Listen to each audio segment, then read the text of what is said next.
Hi, magandang araw na naman ho sa inyo lahat. Aba, ako ho ang pambansang bartender ho ng Pilipinas. Abe, wala naman hong iba kundi si Mr. Lunch. Ayan, sa lahat nating OFW ha, nagpo-post ko sa inyo ha. Yan, shoutout sa inyo lahat. Baka naman. Yan, ma-follow niyo si Mr. Lunch sa nag-isang Mexicologist and bartender ho ng pambansang bartender ho ng Pilipinas.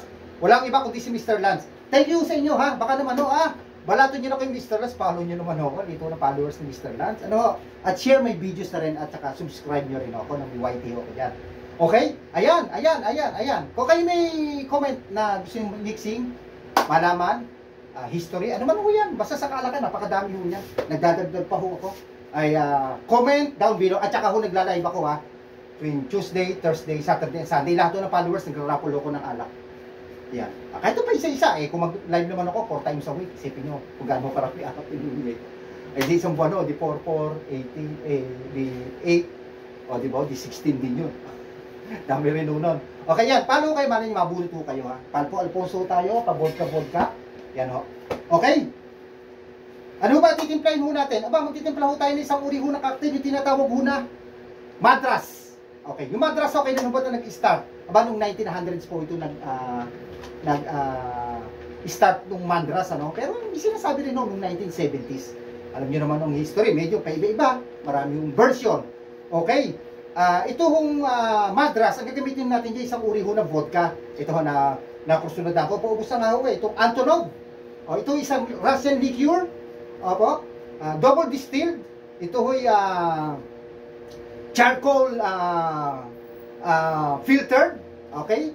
At ano ho ito may neutral taste o aroma itong Antonov vodka. Siyempre, kaya ho tinawag na Russian liqueur. Gawa ko sa bansang Russia. Pero alam nyo ho, ang mga, lagi ko naman binabanggit, ang originated naman ito talaga ng vodka sa bansahong Russia noong 9th century. At alam nyo si Napoleon, ito hong yung tinatawag ng Napoleonic War, alam nyo ginamit ho niyang panlaban sa kanyang mga kalaban, si Napoleon ito ang vodka. Alam niyo kung bakit? Yung mga sundalo ho niya, ito ang pinabaon ho niya during Napoleon War ho. Itong vodka, alam niyo kung bakit? Kasi time yung malamig ng gera na yun. Siyempre para makatagal ka ho siguro sa lamig, ay pinainom ho niya ng vodka yung kanyang mga sundalo. At nanalo sila sa gera, yung tinatawag na Napoleonic War. At noong 8th century naman sa Poland ito, lumabas din ang mga vodka. Okay? Siyempre, lalagyan lang ho natin yan alam nyo, dapat cranberry. Wala akong cranberry. Pag wala ho, pwede tayo mag-substitute. At gagamitin ho natin itong pumelo. Ang pumelo ho, nag-start ito noong dekada 90 sa Pilipinas. At sumikat nga ho ito during gin and pomelo sa Pilipinas. Okay? Kaya kung gusto nyo malaman pang history ng pomelo, pina-explain ko yan. Comment down below. Okay? Yan. Siyempre, OJ. 1920 sa bansahong Amerika, nag-start naman ang orange juice. Nag-squeeze, orange juice. Tapos, binatel, magbenta, kung ano pa. Okay, yan ho. Gamit lang natin, habo glass, Collins glass. Ayan. Siyempre, pupunuin ho natin ito.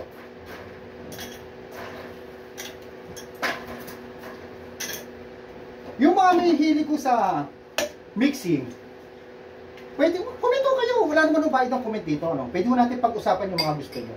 Okay? Maglalagay ho tayo. Standard doon ni Mr. Lance ay 2 jigger. Ayan. That's enough. Pwede mo kadali ang magtimpla. Okay? Ayan. Pagmitulo, pagtimpunas. And then, syempre, lagyan lang ho natin ng pomelo. 2 equals so gagawin natin. Orange and pomelo, no? Ayan. Okay? Tapos, lalagyan ho natin ng orange juice. Okay? Syempre, i-quick stir lang ho natin para mag-complement yung kanyang 3 liquid ingredients. Tapos lagyan natin cherry na yun. Naka-ready na ho dito. Kung ho available yan. Tapos sige, lagyan ho natin dito para mas maganda. Double garnish. San pa? Tapos dito. Lagyan natin ng istro sa likod. Di ba ho? Para ho kayo uminom sa sikat na bar at sikat ho na mga hotels. Di ba ho? Sabi ko naman ho sa inyo, tinitimpla ho natin dito. Kagaya nito Madras, nag-start to 1970s. Noong 1900s doon nag-start. Depende ho sa history na nakalagay ho yan ano ho tawag dito? Ay pag ito in-order nyo sa mga bar, mga sikat na bar, mga sikat na restaurant, napakamamahal mo yan. Nag-range ho yan ng mga, yung mga siguro ho, yung mga simpleng bar ay nasa mga ano to, mga 250. Pero mga sikat ng bar and restaurant, mga hotel na malalaki, between 500 to 700 ang price ho nito. So mga ganito. Yan, kaya ho nitong mandras. Sarap naman ho nito kung kayo nasa hotel, inumin mo kayo sa poolside nila, i-order kayo nito. Paminsan-minsan. Bakit ba hindi, di ba? Kaya nga ho tayo naghahanap buhay para bigyan natin ang sarili natin ng ano, minsan ng premyo, ika nga, diba?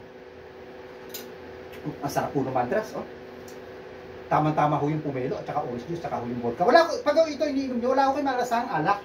Pag ako nagtitimpla, wala ho kayo malasang alak. Unless na ho yung mga strong cocktail na tinatawag, marami nyo ako nagtimpla dyan. Okay? Ayan. Ang sarap.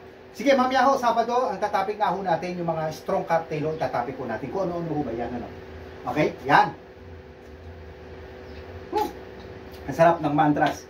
Okay, na-invento yan noong 1970s. Okay? Kaya kung kayo may comment, may gusto kayo malaman, may gusto kayo itakel, pasok ko lang kayo sa Dennis Castillo Salazar every Tuesday, Thursday, Saturday, and Sunday.